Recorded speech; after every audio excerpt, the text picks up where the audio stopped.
Hello everyone.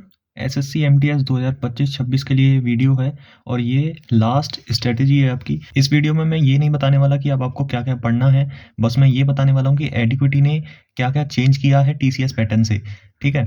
और आपको क्या अप्रोच रखनी है पेपर करते वक्त, ठीक है। क्योंकि बहुत से बच्चों को अभी ये भी नहीं पता होगा कि ये 2 सेशन का एग्जाम होता है। पहला सेशन जो होता है इसमें होता है मैथ, ठीक है, और दूसरा होता है रीजनिंग, ठीक है।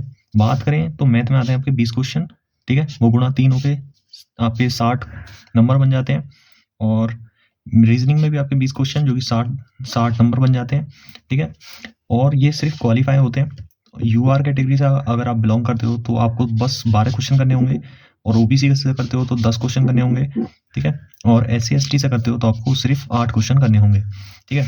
और जो सेशन 2 होता है ये आपका मेन होता है, इससे ही आपकी जो है कट ऑफ बनती है, ठीक है। जिसमें आती है, पहला आता है आपका इंग्लिश, ठीक है, पहला इंग्लिश, दूसरा जीके, ठीक है। इंग्लिश 25 क्वेश्चन, जीके 25 क्वेश्चन, जो कि 75 मार्क्स के हो जाते हैं, ठीक है, मल्टीप्लाई बाय 3, ठीक है, जो कि आपके बनते हैं 150 मार्क्स में से ही आपकी मेरिट लगती है, ठीक है।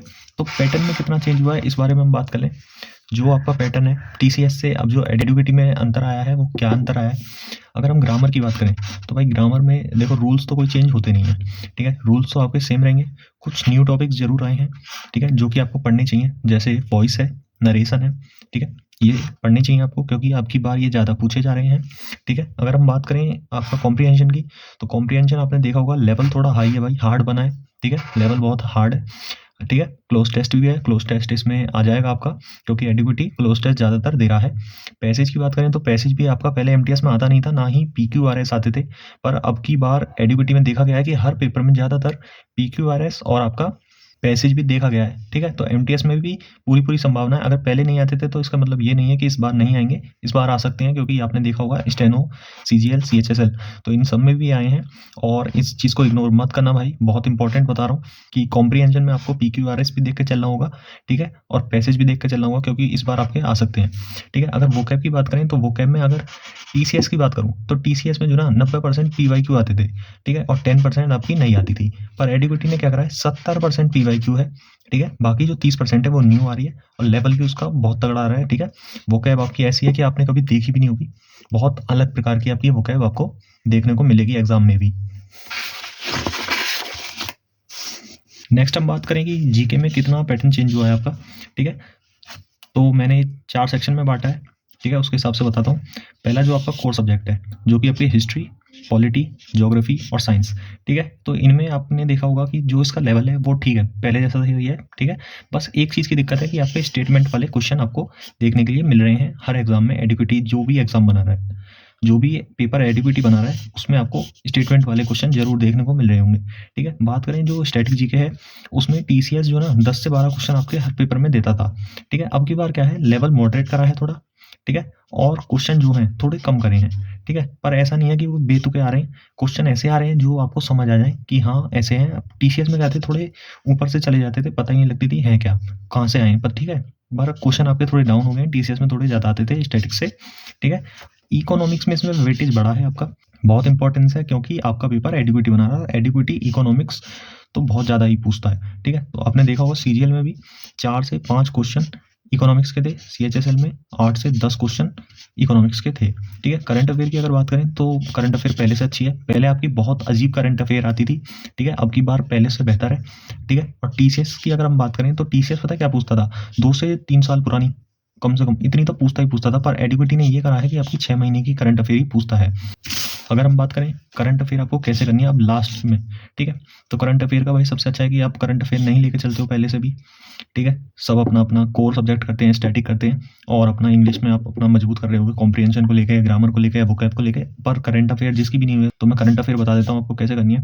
जो अपने रिसेंट एग्जाम हुए हैं अभी, ठीक है, वो तो इंपॉर्टेंट है, उनके उनके जो सारे क्वेश्चन है सब देख लेना, ठीक है। और जो उनसे टॉपिक, जिन टॉपिक से आपका आया है जीके में, ठीक है, पूरे जीके के लिए बता रहा हूँ, जिन जिन टॉपिक से आपका अभी रिसेंट एग्जाम में पूछा गया है जो भी टॉपिक, वो आपके लिए इंपॉर्टेंट है, क्योंकि उन्हीं टॉपिक से मिलता जुलता आ ही रहा है, ये बार बार रिपीट हो रहा है पैटर्न, ठीक है। जो भी एग्जाम में क्वेश्चन पूछे गए हैं, जिस टॉपिक से पूछे गए हैं, वो ही एमटीएस में भी पूछा जाएगा। करंट अफेयर की बात करूं तो लास्ट 6 मंथ, ठीक है, 6 महीने पुरानी, और 6 महीने भी कौन से भाई, दिसंबर से सबसे ज़्यादा आएगा, ठीक है, फिर नवंबर, फिर अक्टूबर, फिर सितंबर, फिर अगस्त, फिर जुलाई। जुलाई के पहले की आपको बिल्कुल नहीं पढ़नी है, ठीक है? यही लास्ट है आपका, इससे नीचे आपको नहीं पढ़नी है। मैंने इसी वजह से डिसेंडिंग ऑर्डर में लगाए हैं, ठीक है? तो आपको दिसंबर की ज़्यादा देखनी है, फिर नवंबर की, और इनके आपको क्या करना है, वन शॉट आपको मिल जाएँगे, ठीक है? वन शॉट आपको कहीं भी यूट्यूब पर मिल जाएँगे, आप देख लेना, ठीक है? दिसंबर का, नवंबर, अक्टूबर, सितंबर और अगस्त और जुलाई, इससे नीचे मत जाना क्योंकि आपके एग्ज़ाम में इतना ही पूछेगा, ठीक है? बात करूँ आपकी स्टैटिक की, तो स्टैटिक का भी मेरे पास एक जुगाड़ है, जो अभी आपकी स्क्रीन पे एक वीडियो शो हो रही होगी, उस वीडियो को जाकर आप देख लेना, मेरे चैनल पर ही मिल जाएगी।